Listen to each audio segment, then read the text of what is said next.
lately. Yeah, it seems like it's everywhere you look these days.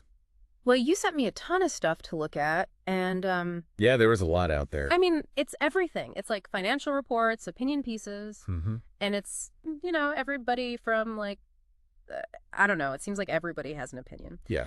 But one of the things that really jumped out at me, I was looking at the stuff from Visual Capitalist, and back in March of this year, the Chinese yuan.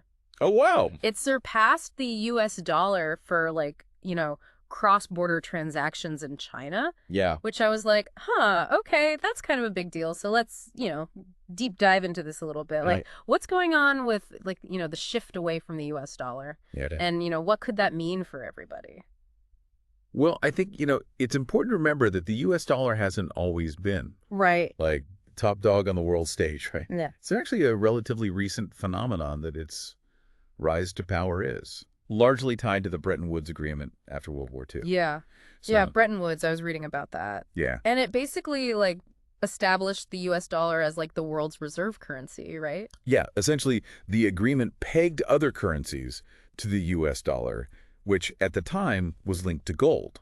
Okay. And so that kind of created this system of fixed exchange rates, which, after the chaos of the war, provided some much needed stability Right. to the global economy. So it was like, okay, well, the dollar is basically as good as gold. Exactly. Which, I mean, it made sense at the time. Yeah. Because the U.S. held, like, a big chunk of the world's gold. Precisely.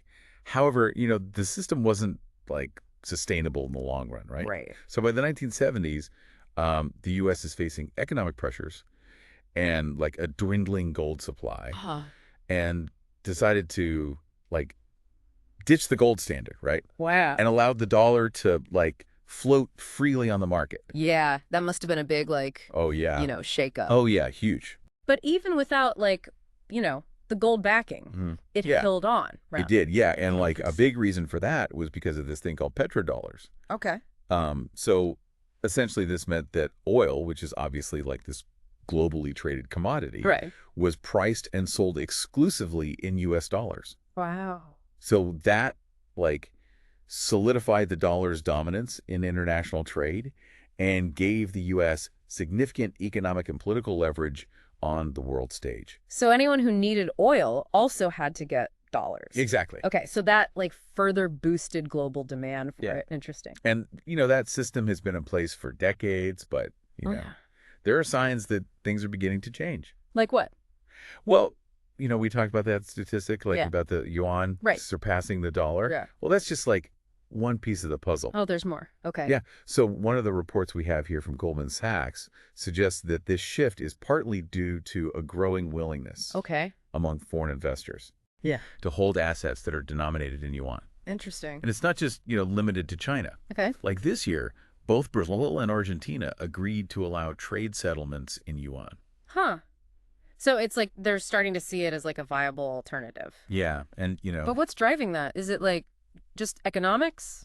Or is there something more to it? well, I mean, it's certainly not solely about economics. Geopolitics play a, like, significant role here. Okay. Growing tensions between the U.S. and China, combined with those economic sanctions, the West imposed on Russia. Right. They've, like, prompted a lot of countries to look for ways to reduce their reliance on the U.S. dollar. Yeah, it's like, I don't know. Almost seems like the U.S. might have, like, unintentionally sparked this by, like, using the dollar Oh, yeah. as a tool for, like, Leverage? Yeah. Yeah, for Yeah. sure. And while some countries are just, like, diversifying their holdings, Okay. others are taking more, like, proactive steps. Yeah. Like China, for example. They've been really actively promoting their own digital currency. Oh, the ECNY. Yes, Yeah. as a potential, alternative to the U.S. dollar. Right, the ECNY. Everyone's been talking about Yeah. that. So how does that work exactly? Well, the ECNY is basically designed to function as a digital version of China's physical currency, the yuan. Okay. It operates on, like, a two-tier system. Okay. So the People's Bank of China, their central bank, issues the digital yuan to commercial banks, Got it. who then distribute it to, like, individuals and businesses. Well, it's not like Bitcoin or any of those Right. other cryptocurrencies that are, like, No, it's firmly out there. It is firmly under the control of the Chinese government. Okay, so it's like, for domestic use, but could they use it for, like cross-border stuff? Yeah, and that's kind of what's built into it. Okay. Like the design of it allows for potential integration into those cross-border payment systems. So this could be their way to Yeah. challenge the dollar. Well, that's certainly one of the key questions surrounding it. One of the visuals you sent over actually highlighted Oh, yeah. pretty startling statistic. 35% of the world's central bank digital currencies Wow. are already running on China's blockchain network. Really? Yeah. And then you've also got this thing called Project Mridge. Okay. And it's like an initiative spearheaded by China that aims to connect central banks globally Okay. through blockchain technology. Interesting. So this project has the potential to streamline cross-border transactions Yeah. and reduce reliance on traditional systems like SWIFT, Right. which is currently the dominant platform. Right, for international payments. So that sounds pretty ambitious. It is. Like they're really, thinking long term. Yeah. But doesn't that give them a lot of power? Yeah, that's a valid concern, right? Yeah. Like if a single country, controls a significant portion of the digital currency infrastructure, Right. that gives them a lot of power and control potentially. Yeah. And that's, something that we need to think about. But it's not just China. Oh, right. That's making waves, Yeah. right? Yeah. You've also got the BRICS alliance, Right. Right. With comprising Brazil, Russia, India, China, and South Africa. Right. They're emerging as a significant force in this movement. Yeah. They recently expanded Oh, wow. to include new members like Saudi Arabia, the UAE, Iran, Yeah. which signals their growing influence, Yeah. right? Yeah. And ambition. So it's instead of one, we're moving to many. Yeah, for sure. And then on top of that, we have, digital currencies. Yeah. Potentially, reshaping everything. Yeah. So. Yeah, it's an exciting time. Yeah. A little uncertain. But exciting Yeah. to be, watching all of this unfold. For sure.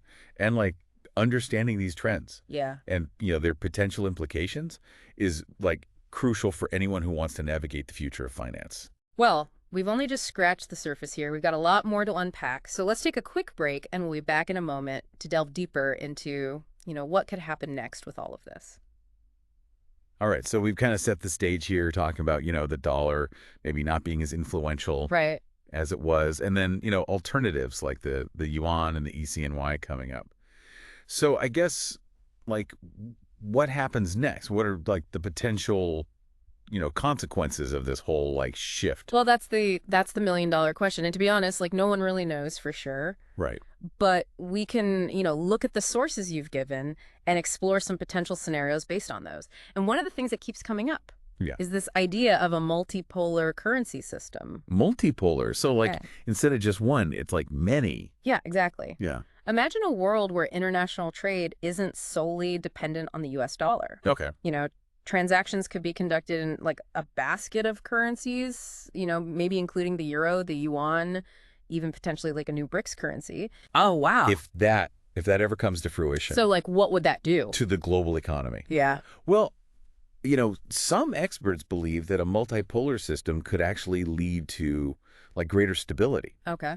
Particularly for emerging economies. Okay. Because they wouldn't be as vulnerable. Right. To fluctuations in the US dollar or shifts in US economic policy. Yeah. It could also potentially reduce transaction costs. Okay. Because businesses wouldn't need to convert their currencies through the US dollar. Oh, interesting. For international transactions. So less reliance on the dollar could lead to a more balanced Potentially. and equitable, global financial system. Yeah. That sounds like a good thing. Yeah, it could be. It could be. But, with any major shift, there are potential, downsides.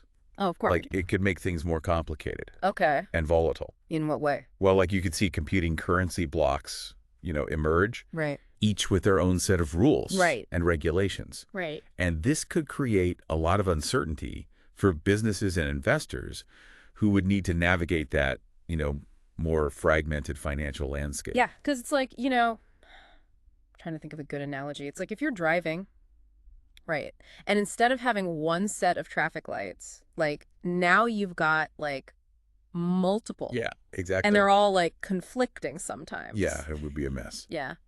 And then there's the issue of trust. right? Right. Yeah. Like, for a currency to function as, like, this global reserve, Right. it needs to be seen as, like, stable, Right. reliable, Right. backed by a strong economy. Yeah. So building that trust with multiple currencies could take a long time Right. Yeah. and be really challenging. So, like, it's kind of this trade-off, like Yeah. multipolar benefits, risks. Exactly, yeah. So for like, normal people, Yeah. investors, businesses, like, Yeah, it would require, like, a different approach, hmm Like, diversification will become even more crucial. So instead of, holding assets primarily in U.S. dollars, right. it would make sense to, like, spread out those investments. Right. So don't put all your eggs in one basket. Exactly, yeah. But that's like a lot to, keep track of. It is.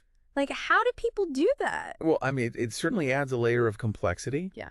but it's something investors would need to, like, adapt to. It might even mean, like, seeking out financial advisors Okay. who specialize in global markets and can help, navigate these new challenges. Yeah, because this is like important, not just for, Oh, yeah. people who study economics or policymakers. It's like anybody. It affects everyone. Yeah. Yeah. Who wants to, like, make good financial decisions? Absolutely, yeah. And it's not just about, currencies. Right. We also need to consider the rise of, like, those digital currencies, Yeah. like the ECNY. They have this potential to, like, revolutionize the way we do things. Right. But they also raise important questions about privacy and control. Yeah, and that was something that really stood out to me in, like, a few of the articles. Yeah. That it's like, okay, yeah, maybe they're more efficient, maybe they're more secure, Right. but does that give, like, too much power Yeah. to, governments? Oh, yeah. It's a legitimate concern. Yeah. Yeah. Think about it. With a centralized digital currency, like, every transaction can be tracked, Right. monitored. Right. And while that, could be beneficial for some things combating, money laundering, Right. tax evasion, it also, like, raises this issue of, surveillance. Right. Like they could know everything. Yeah, and potentially censor. Mm. So it really boils down to this fundamental question about the balance between security and privacy. It's like, security cameras, right? Like, yeah, they deter crime, but some people think, like, that's an invasion of my privacy. Exactly, yeah. And with digital currencies, that dilemma becomes, like, even more pronounced. Like, imagine if the government could just, like, freeze your accounts, Wow. because they don't like what you're doing. That's a scary thought. It is. And it's not just like governments, right? It's like all the big tech companies, Right. getting involved Oh, yeah. with like, Financial products. yeah, payments. Yeah. And they're like, scooping up data about, what we buy. And Absolutely, yeah. yeah. All that kind of stuff. Yeah, it's a brave new world. Yeah. We need to be really careful. Yeah. Have these open and honest conversations about the role we want technology to play in our lives. Especially when it comes to money. Oh, yeah. It's like, it's not just the economics. Right. It's, like, society. Societal implications. Political implications. Yeah, and it kind of brings us to this other, like, interesting thread that runs through the sources you provided. This idea of the weaponization of finance. Well, we talked about that a little bit Yeah, we touched on it. with, like, the U.S. sanctions. Yeah, exactly. And what we're seeing now is, like, a reaction to that, Okay. right? Countries are looking for ways to, like, break free from that dependence. On the U.S. dollar. Yeah. And, like, create their own, Their own systems yeah. of financial power. It's almost like a financial arms race. But it's not just, like, against each other. Yeah. Right. Like, there's the BRICS, which is like... Cooperation. Yeah. Yeah, it's definitely not, like, black and white. Yeah. The BRICS alliance is a prime example of that, right? Yeah. Countries, like, pooling their resources and coordinating their efforts Right, yeah. to build this, like, more balanced... And multipolar yeah. financial system. Yeah, and reducing their reliance on the U.S. dollar. Right. Creating a system that better serves their interests. But can they actually succeed? I mean, it's a huge task. Yeah. And it's certainly not going to happen overnight. Right. But, the fact that we're even talking about this shows how much the world has changed. Yeah. Like, the global balance of power is shifting. Yeah, it's like we're seeing... The old ways of doing things are being challenged. But historical, like, transition, Yeah. From this unipolar, like, one power Yeah. to, like, many. Yeah. And de-dollarization is, like, a part of that. It is, and it's happening on multiple fronts, Yeah. economically, geopolitically, Yeah. technologically. So it's like really complex. Yeah, there's a lot going on. And like it's essential to understand those forces that are driving this change. Yeah. There's a lot to think about. Yeah. So what would you say, like, are the key takeaways for our listeners? I think, the most important thing is to just recognize that this is happening. Yeah. Like de-dollarization is a real thing. It's not going away. It's being driven by, China's rise, geopolitical tensions, that loss of trust. In the U.S. financial system. Yeah. And this isn't, some fringe theory. This is like mainstream economists, policymakers are talking about this. So it's not a matter of if, it's like when. Exactly. And like the transition to this multipolar currency system, right, whatever form it takes, is going to be, a bumpy ride. Yeah. It's going to be messy. There will be winners and losers, new challenges and opportunities. And for individual investors and businesses, it requires being adaptable, willing to diversify and committed to staying informed. So stay flexible. Yeah. Stay up to date on what's going on. Exactly. Yeah. Yeah. And just as importantly, like, we need to be thinking critically about the role of technology in all of this. Right. Digital currencies, they have the potential to transform finance for the better. Yeah. But they also come with those risks. Right, that we talked about. Yeah. So it's like, we want innovation, but we also don't want, like, control. like a big brother. Yeah, exactly. So it's like finding that balance. Yeah. And we need to be like part of that conversation. Right. Asking tough questions and making sure that, the future of finance is one that benefits everyone. Not just, the people at the top. Exactly. Yeah. So it's like, it's bigger than just, the economics. It's societal. It's societal. Ethical. All of that. Yeah, absolutely. And it kind of brings us to another point that's been, woven throughout this whole conversation. Okay. Which is like the importance of staying informed. Right. And adaptable. Yeah. Like this is true for businesses and investors, but also applies to individuals. Of course. Yeah. Like understanding the forces that are shaping the world. Yeah. Is more important than ever. Being aware of the potential risks and opportunities, being prepared to, adjust your financial strategies. And just engaging in those informed discussions about the future of money. Take ownership. Yeah. Of your financial future. Yeah, exactly. And, as we navigate this period of transition, it's crucial to remember that, like, technologies can play a big role. Oh, of course, yeah. Right? Digital currencies, right? Blockchain. Yeah. Like, they have the potential to fundamentally change how we do things. Right, and that comes with, all those questions. Yeah, all those questions about privacy. Yeah. Security. And who controls it. Yeah. All of that. Control, yeah, for sure. So we need to have those, conversations about, what kind of financial system we want. Right. That balances the potential benefits of the technology. Right. But also the need to protect, individual rights. So again, it's like bigger than just the economics. It's like all this other stuff. Absolutely, yeah. The future of finance isn't like set in stone. Right. It's being shaped by the decisions we make today. So we have a choice. We do. In creating a system that works for everybody. Yeah. All right. Well, I think that's a good place to, Yeah, that's a good pause for a moment. Yeah. We've covered a lot, so let's take a quick break, and then we'll come back to wrap up this whole de-dollarization discussion. All right. So we've talked about a lot. We have. In our exploration of de-dollarization. Yeah. We kind of went back and looked at, like, how the dollar got to be so powerful in the first place. Yeah. And we, looked at, like, the yuan, the ECNY, and all of that. Right. So I guess the big question is, what does the future hold? Like, is this the beginning of the end for the dollar? I think it's probably more accurate to say we're seeing this gradual shift towards, that multipolar world we talked about. Yeah. Where, the U.S. dollar might not be the sole dominant force, but it will likely remain a major player. Right. It's got a lot of weight behind it. Yeah. But it's definitely facing more and more competition. Right. From all these other currencies, financial instruments. Yeah, for sure. It's hard to imagine, like, the dollar just disappearing overnight. But it's like, the world is changing. The world is changing. And things are shifting. Absolutely. And, emerging economies are playing a much bigger role, Right. Than they used to. It's a new world. Yeah. The BRICS is a great example with, like, all the new members. It seems like they really want to change things. Yeah, they're very ambitious. But that's a big task, right? It is. Like, can they really pull it off? It's an uphill battle for sure. Yeah. To create a new reserve currency that everybody accepts. Yeah.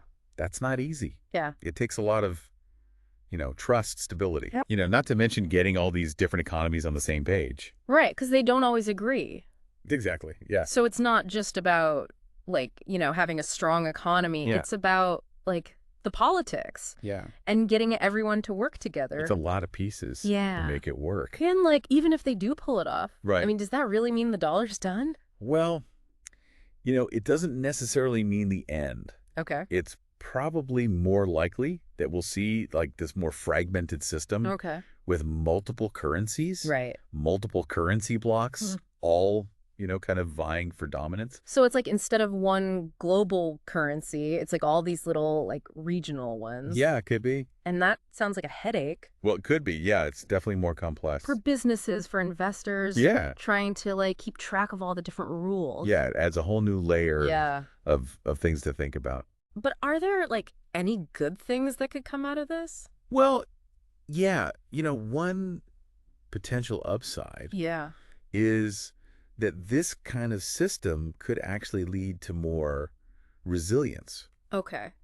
economically speaking. In what sense? Well, countries wouldn't be as vulnerable Right. to the decisions of any one nation, Okay.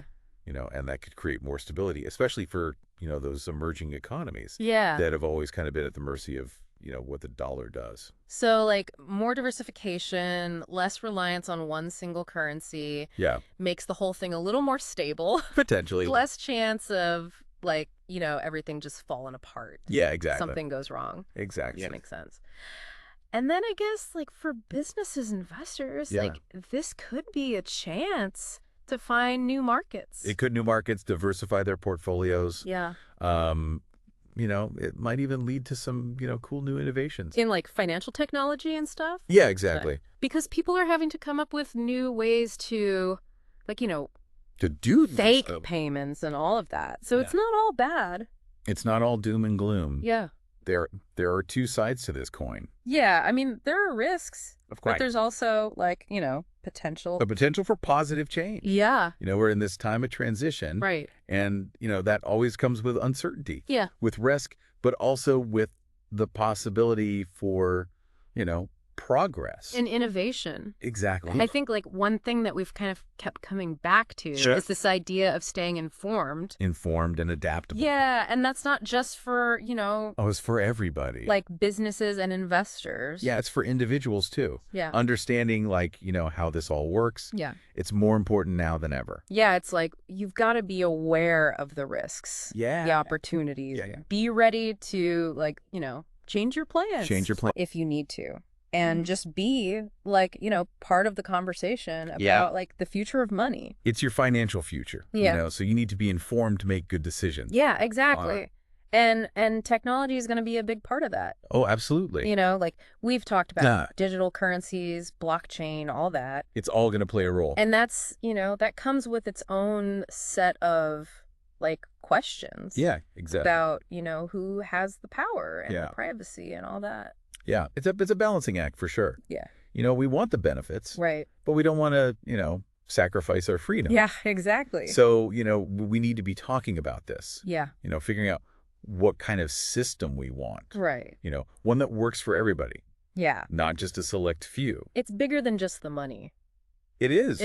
It's like a bigger question. Societal question. Yeah, about how we want the world to work. The future of finance isn't set in stone. Right. It's being shaped by the choices we make. Today. Yeah, right now. So, we all have a part to play. Oh, yeah. In making sure we create a system that works for everyone. That's a great way to put it. So, thank you for joining me. It's been a pleasure. On this deep dive into de-dollarization. Yeah. A lot to think about. Hopefully this has, given you some things to think about Yeah, and, sparked your curiosity for sure. to learn more about this. Absolutely. So stay informed, stay engaged, and, be part of the conversation. I agree. Until next time.